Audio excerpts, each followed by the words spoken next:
અમરેલીમાં ખેડૂતોની વેદના ફરી એકવાર સામે આવી છે। 2024માં થયેલી અતિવૃષ્ટિના કારણે પાકને નુકસાન થયું હોવા છતાં લાઠીના પુંજાપર ગામના ખેડૂતોને હજુ કોઈ સહાય મળી નથી, જ્યારે તેમના જ જૂથ ગ્રામ પંચાયતના ગામ હરસુરપુરને સહાયનો લાભ મળી ચૂક્યો છે।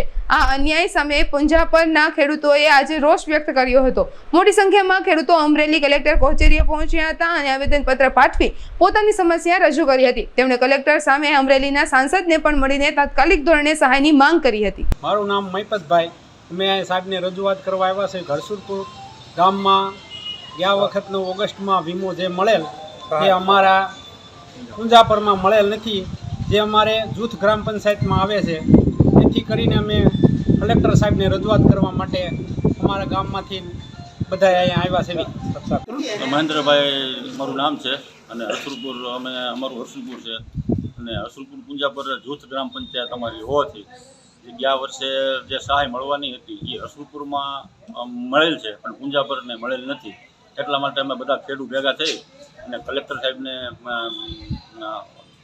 આવેદન દેવા અમે આવેલા આ બાબતમાં।